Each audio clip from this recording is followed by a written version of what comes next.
Let me start by reminding you all a few things about Virginia. Virginia was the mother state. It all began with this state, this colony in 1607. Virginia was the leader in creating the United States. Without Virginians, Lord knows we'd be the Balkans still, I guess, of the Western Hemisphere. But it was George Washington who was the father of this country. Thomas Jefferson wrote the Declaration of Independence. James Madison was the chief author of the United States Constitution. John Marshall was the greatest of the Chief Justices. They all were Virginians. And I think one of the most continual questions I get from audiences is, why would Virginia leave this great creation called the United States? And there are a number of reasons for it, but the major reason has to do with the word coercion. You rarely hear it, and it doesn't have the meaning today it had back then. But you see, when Virginia ratified the Constitution, and this is not readily known, Virginia added a codicil to its ratification. The codicil simply stated that if down the line Virginia found out that this experiment in democracy called the United States wasn't working, it had the right to leave. Now, Virginia wasn't alone in that. Two other states had the same codicil, New York and Pennsylvania. And the Constitutional Convention readily accepted this. So you see, Virginians didn't see one thing wrong with what they were doing in 1861. Historical hindsight is 20/20. That's why historical hindsight is the bane of history. It reduces history to simplicity, and history is not simple by any means. So when the crisis came in 1861, Virginians were not concerned about the legality of what they were doing. That was moot. I mean, the nation had already said back in 1787 they could do it. They weren't too concerned about the issue of slavery. The rednecks in the South had pretty much brought that to the forefront. What bothered Virginians was coercion. And coercion simply meant, back in those days, the interpretation was that federal forces could not cross a state's border without that state's permission. And so obviously the federal government is going to have to come across Virginia to put down this southern uprising. And if they come across without Virginia's permission, that is coercion. And coercion was tantamount to an overt act of war. And so Virginians simply reacted to Abraham Lincoln's call for troops as being basically Pearl Harbor. They are coming, we will meet them. I first really discovered a lot of this when I wrote an article for an essay for a collection of essays on the Virginia Secession Convention. The 150 delegates who met in Richmond starting in February 1861 and talked and talked and talked and talked until April 17, 1861, when they finally voted secession. If you ever suffer from insomnia, go to the Tech Library and check out one of the 4 volumes that contains the proceedings of the Virginia State Convention. And just start reading it. I'll guarantee you in about 10 pages you will be comatose. You have never seen so much rhetoric with so little content in it as 150 politicians all talking at the same time. So it is coercion that sends Virginia out of the Union. And you know, one Virginia politician was saying in 1861, why, if federal troops can come across our borders, this is not to say somewhere down the line the federal government will start taxing Virginia citizens. That's unconstitutional. Well, of course, the federal government taxes us to death now, and interestingly enough, every one of those taxes we pay now was born in the Civil War. Income tax, real estate, property tax, sales tax, inheritance tax, they all began with the federal government paying for that war. But the Civil War went considerably beyond the advent of modern taxation. To understand why I'm doing what I am with Montgomery County, you have to keep one terrible thought in mind. Virginia was the most reluctant of the 11 southern states to leave, and yet it became the major battlefield of the Civil War. 60% of the battles, 3 of every 5 battles were fought in this state. And by 1865, Virginia had been destroyed. The worst destruction of any region in the Western Hemisphere, anytime, anywhere, any place. This state was destroyed. By the spring of '65, Richmond was in ashes. Petersburg, Fredericksburg, Winchester had been gutted. Norfolk was a ghost town. Every city of size was so damaged that recovery would take decades. Virginia by far suffered the worst punishment in that nation-molding struggle, and how ironic it was that Virginia had done so much to put that nation together that it would suffer the worst from the war. The Civil War, of course, is the great watershed of American history. Modern America dates from 1865, not 1787. The nation we know came from Appomattox and the postlude. From that war came inventions and innovations, customs and habits that verily shaped the way we live today. Yet we should never forget that a military adventure begun in 1861 as an occasion for heroics and glory turned into a 4-year costly struggle of suffering and loss. And that too, you see, has a major impact on the American scene, just as so many other things do following the war. The Civil War allows this country, North and South, to embark on, strangely enough, a new relationship with death. Such could not be avoided, for this was the bloodiest war in all of American history. When you compare the casualties of the war to population, the Civil War was 6 times worse than losses in World War II. If the war exploded today and the losses were in same proportion to population now as they were then, try this on for size, 7 million Americans would die. 7 million would die in 4 years. That's the proportion of the American population that perished. And loss, therefore, became commonplace, and death was no longer encountered individually.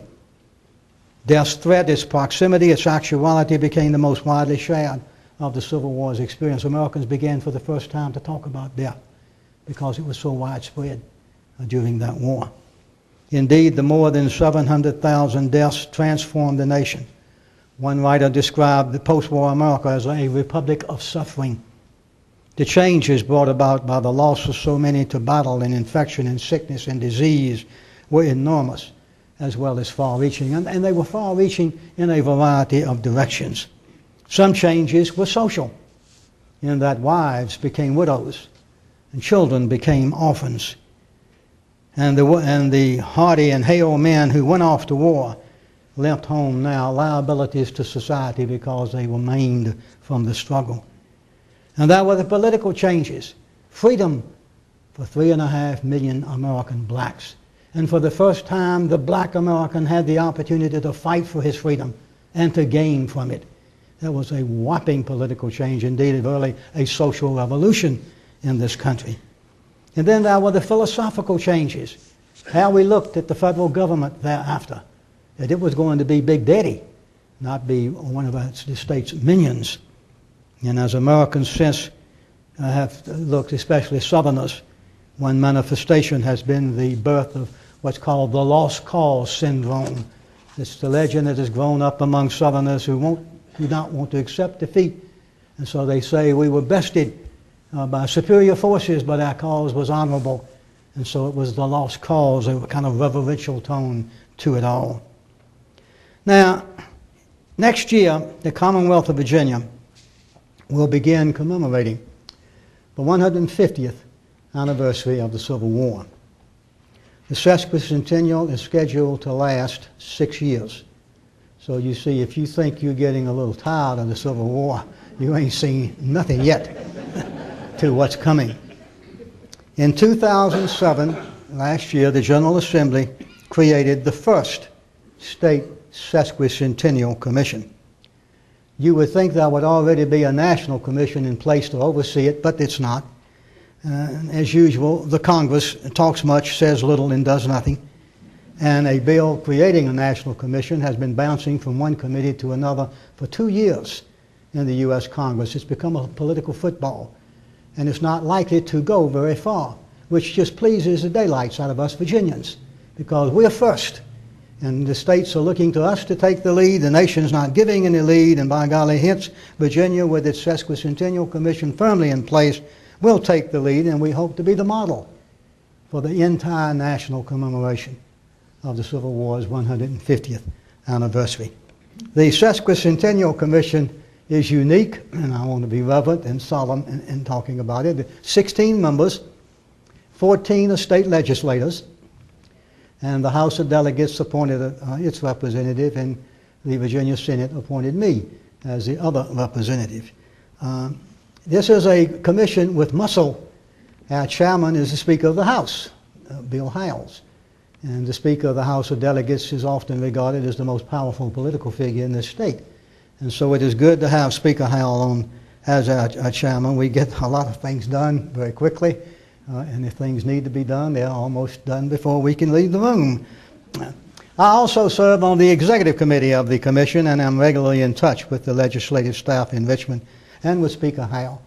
Bill is, for those who don't know the Speaker, he is a delightful person. He's not a political kingpin. There's no Huey Long to him at all. He's just a great guy with a strong sense of history that every Virginian should have. And so I thoroughly enjoy the job that we have. Now, as is becoming well known, I am pushing very hard on the commission in two different directions.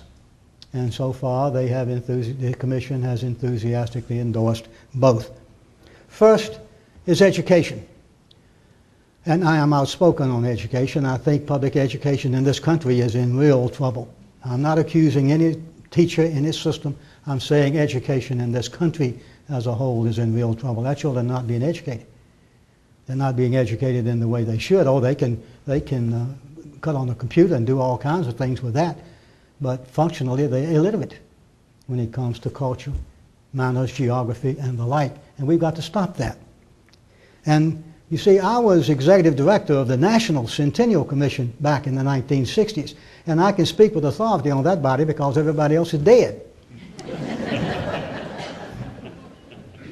And we made a major boo-boo in the 1960s because we overlooked the children. We did not have programs for the young, not the number of programs and the quality of programs that we should have. I am not going to let that happen again in this state.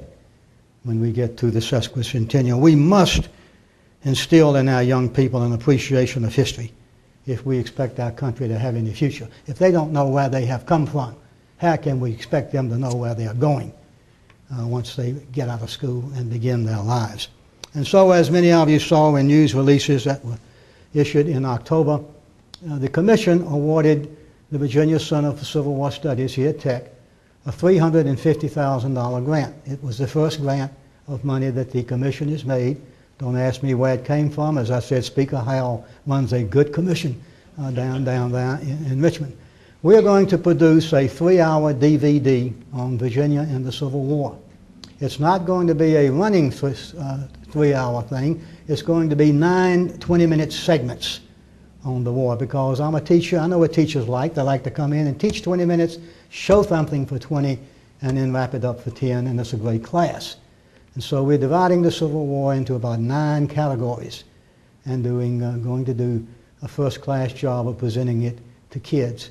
I'm old-fashioned. I would much rather they read a book, but I'm also a realist. Children don't read anymore. They've been weaned on the television screen. That's all they know where education is basically concerned, is what you put up on the screen. So this will be a DVD. We have enough money to be as sophisticated as we wish to be, and we're going to start that next month with the first of 3 planned aerial helicopter photography runs, and we're going to be filming from low-flying helicopters.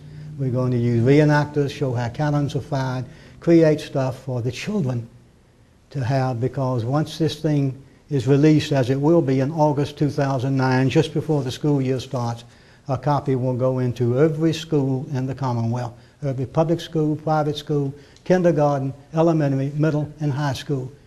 And our aim here is not only to tell Virginia children about the Civil War, but to tell it to them accurately and fairly and not filled with political correctness and all this other crap that is just driving history into a corner. We're going to tell the story fully. We have the cooperation of the Board of Education and of SHEV, and so we're very excited about it and looking forward to getting to work on it. Secondly, and the Commission is unanimous on this, they more for political reasons. I'm more for just reasons of fairness. We want the sesquicentennial to be as local as we can make it. We want all the activity to be local, not on the state level. Local history is the seed with which a nation's annals bloom, and the State Commission agrees unanimously. The commission meetings, we've had about 4. One, I think, met in Richmond, and we're all in agreement that the commission will not meet in Richmond. We're going to meet all around the state so that people who have plans or complaints can come a short distance to the commission and voice them. There will be no sesquicentennial museum or center in the middle of Richmond as it was back in the 1960s. Rather, they're going to be traveling exhibits, semi-trucks bringing things into the locale. So you may live in Lee County, you're going to get as much of the sesquicentennials as if you live in Henrico County, because we're going to bring the program to you. If we don't take history to the people in that old locale, how can we expect people to become interested in it? And that's very important to me. Sure, Spotsylvania and Henrico counties have their share of battlefields, but Halifax County and Lee County and Montgomery County also contributed their share of precious resources and beloved sons to that war. And given the suffering and destruction inflicted on this state, every Virginian was a hero, regardless of age. Every Virginian who weathered that storm was a hero. And every Virginian of that age is deserving of some simple recognition. We should want at least to be able to remember them all in some way. And that brings me to the second proposal which the Sesquicentennial Commission has adopted. I would like to see every county in the Commonwealth undertake a simple task. Every county has local historians. And there isn't a county that doesn't have 3 or 4 people who are the spokesman for that county's past. I would like to see every county undertake a transcription of its 1860 census. Just go in, it's available on microfilm from the National Archives. Virginia Tech has a set of the 1860 census. The State Library in Richmond has it. You can purchase it from the National Archives. Your county will be on one roll. It may cost you $50. That's your investment. That's all you've got invested to get the census. And then you can find the local historians who will jump at the chance to transcribe it, to make copies of it, hard copies, and to add things to it. This man may have been a 18-year-old farmer, but after the war he became such and such, and be able to add to it down the line. So every county should put, we hope, its own 1860 census online and in hard copy. And by the end of the sesquicentennial in 2015, we will be able to tabulate every individual who was part of that grand Holocaust that struck this nation and made us a nation. Now, having made that proposal, I felt duty-bound, once the commission leaned toward it, to set the pace or be an example. And so before making the proposal, I started work over in the library. I spent weeks. You don't sit in front of census returns very long before, your subconsciousness just ekes on in. But I spent weeks going through that, and the one thing I forgot to bring tonight was the copy of the census, the hard copy I have. It's about yay thick. It's on pages. And it has names. Now what we are filling in are the full names when we can find them, life dates, areas of the county from which they came, and then there will be a long blank over on the end for any outstanding thing they accomplished, or positively or negatively along the way. The statistics I found on the census are very interesting because they are foundation. We start with that census, and then we go to family histories. Then we go to the National Archives to the compiled military records and look up military records. We build on that census. You have to start with it. And that's why it's so necessary that it be done. And I can give you a few facts about the Montgomery census. I'm just into it right now. I'd say I'm about 20%. I finished the census. I'm about 20% going to work beyond that. Montgomery County in 1860, contrary to what you might think, was neither isolated by mountains from the mainstream of Virginia, nor was it inhabited, for the most part, by freedom-thinking Unionists. Far from it. In 1860, this county had 10,200 residents. Sounds a little high, doesn't it? but 2,200 of those residents were slaves. 21% of this county were slaves. Now, you might expect that of King William County, down in the Tidewater, but hardly in Montgomery.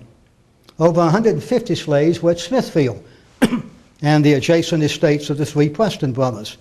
Slaves in large numbers were at other well-known plantations, Whitehorn on the New River and Fotheringay down in the Shawsville Valley. Demographically, Montgomery had more in common with Pittsylvania County in the Piedmont than it did with Washington County farther south in the mountains. Now, another reason for the high population in this county was proliferation. I love that word, proliferation.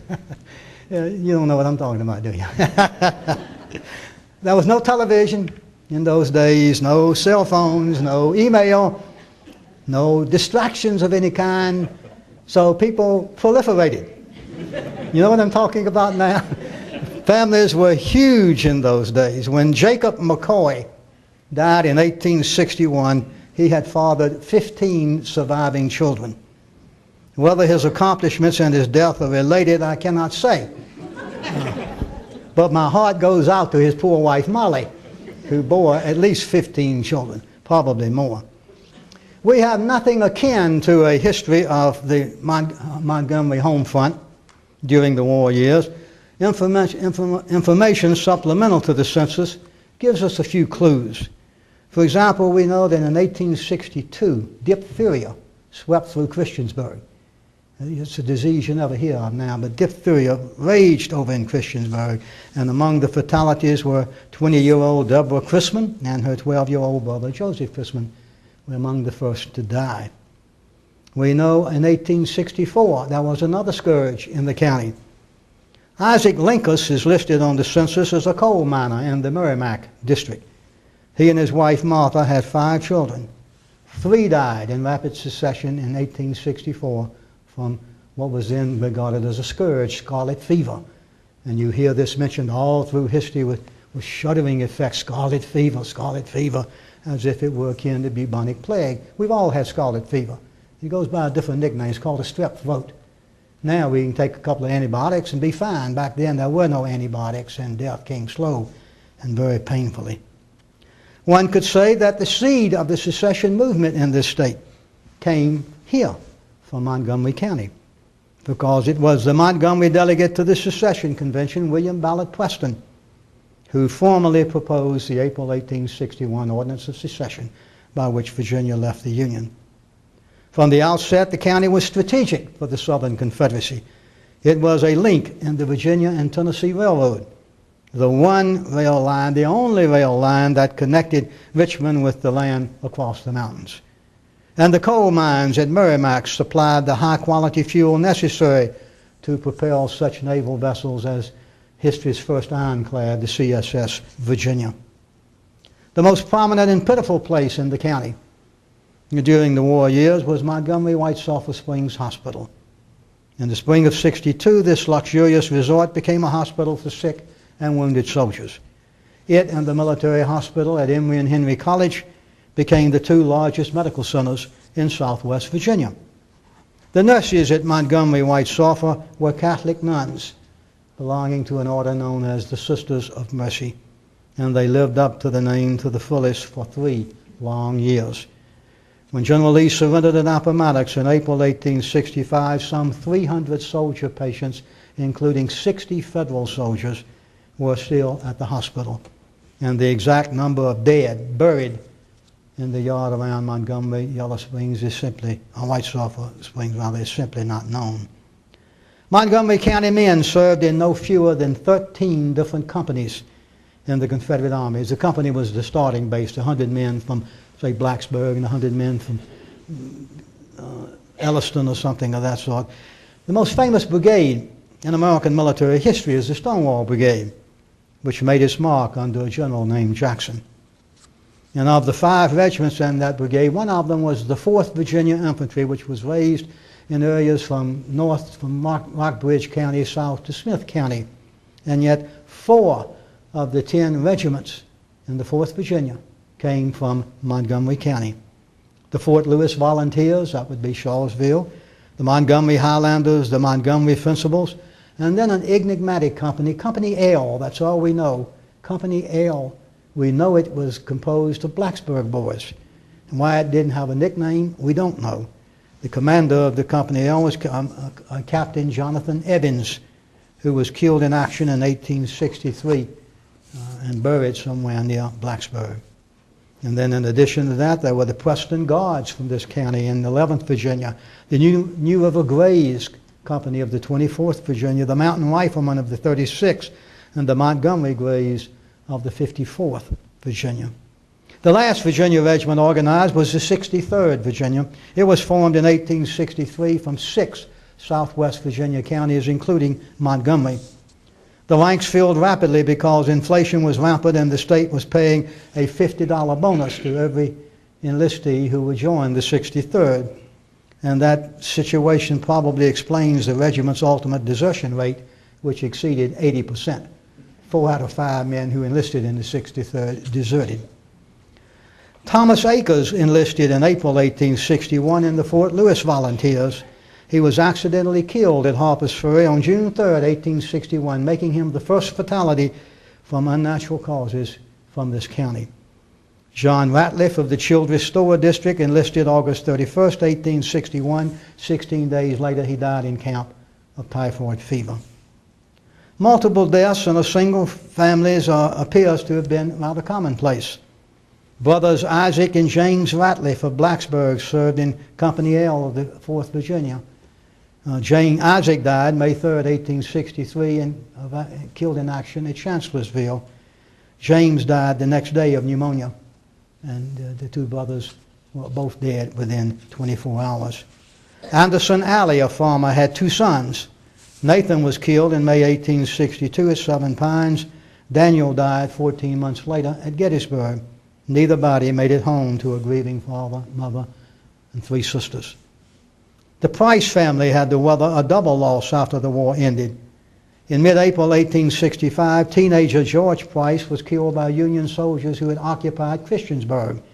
A month later, his older brother James died of smallpox while a prisoner of war at Elmira, New York. And then you can see this brotherly combination play from the other end of the spectrum. Brothers Jacob and Robert Cooper of Montgomery County were obviously inseparable. Both enlisted in the same company on the same date.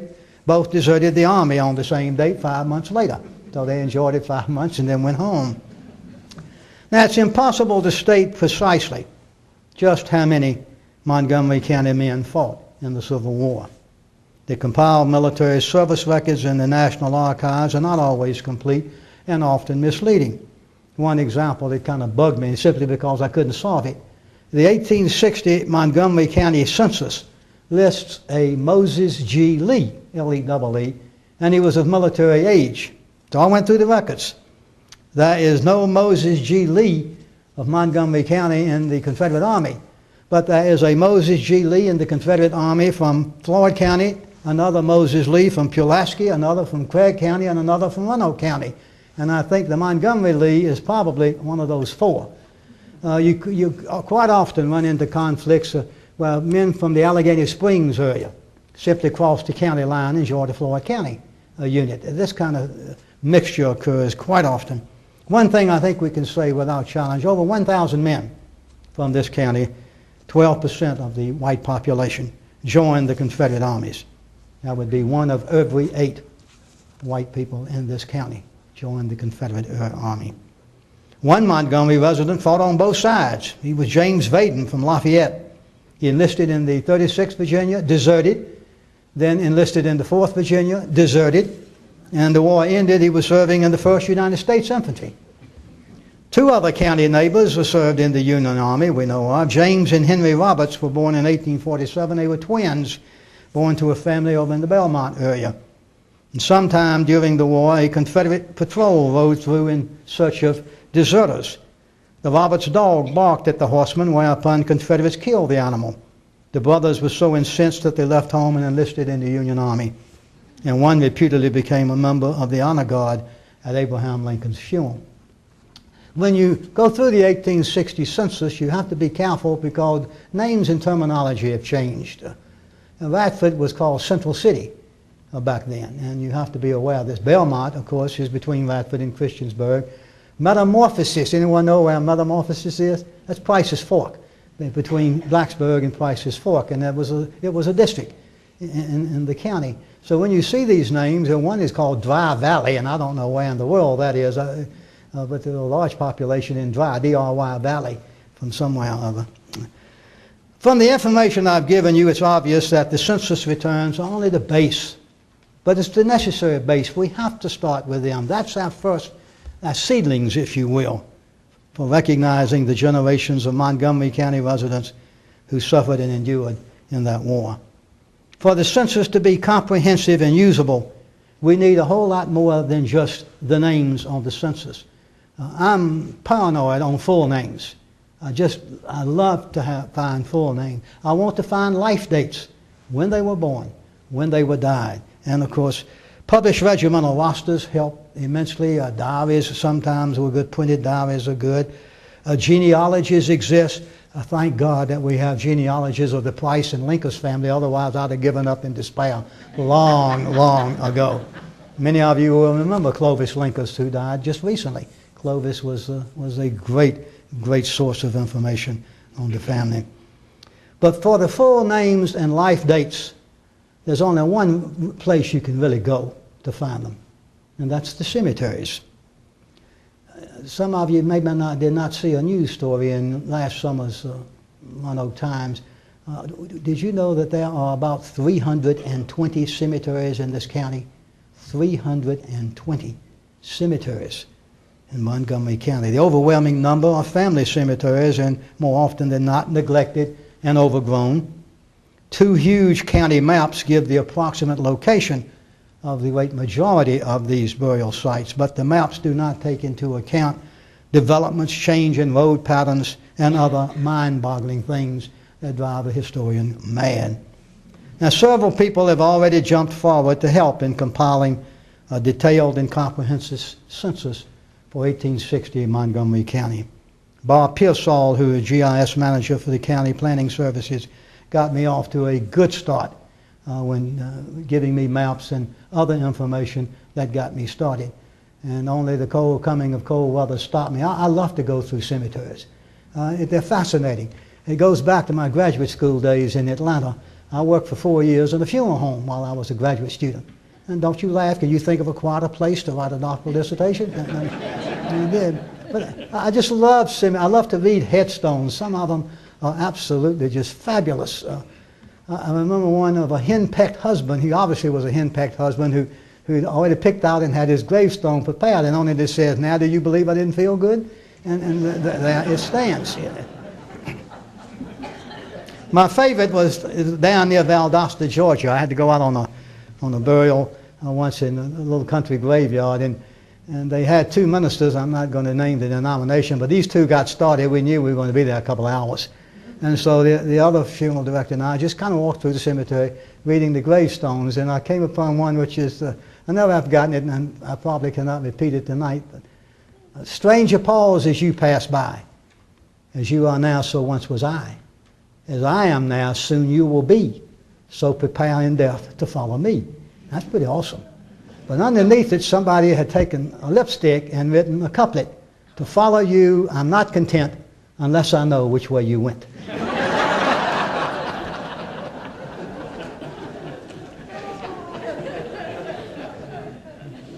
But I just love going out in the woods and plowing through the bushes and uncovering these old tombstones, and it's just amazing.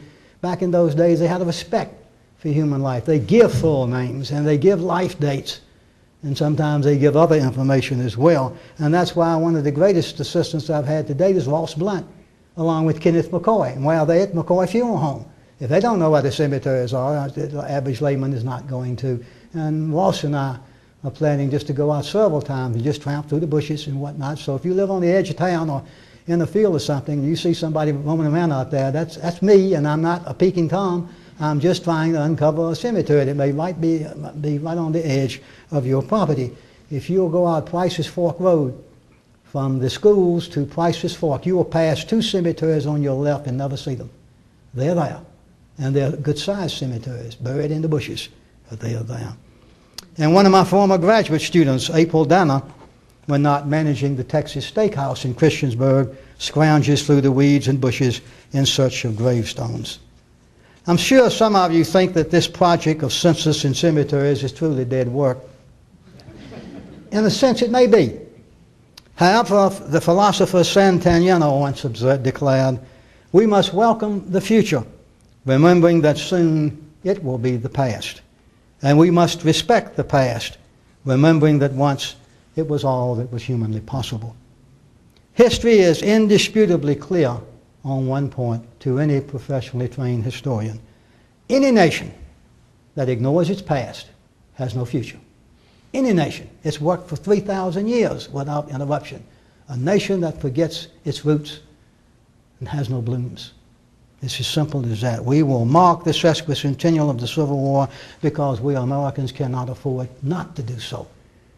Let us begin our homage by paying tribute to those of all ages who lived in this county in 1860 and who helped sustain Montgomery County in the nation's darkest hour. They deserve remembrance. We owe them at least that courtesy. Jayetta Linkus lived in Montgomery County, and so did Jacob Kipps. The Civil War began shortly after the couple became engaged. Kipps left for the Confederate Army, but he sent his fiancée a seedling tree as a symbol of the love he had for her. In 1862, Joseph Kipps was killed in action. Jayetta never married, but through the years the tree grew straight and tall.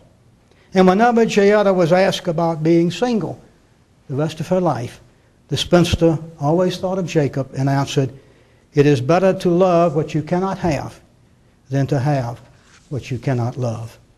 And so hopefully this annotated census will become a memorial that can stand under the shade of that tree. Thank you very much.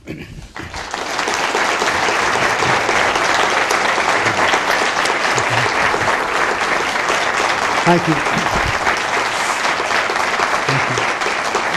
Thank you. Thank you. You're very kind. Thank you. Let me open it up for questions. As I told Terry tonight, I'm not going to talk long because I don't know much. I've told you everything I know. What I need from you is help. If you've got life dates for your family and the family is long in Montgomery County history or something, I need that information. I want this census to be not my work, but our work. I can't do it by myself. I don't want to do it by myself. So any information you can give me on graveyards, full family names, and life dates will be immeasurably valuable to us.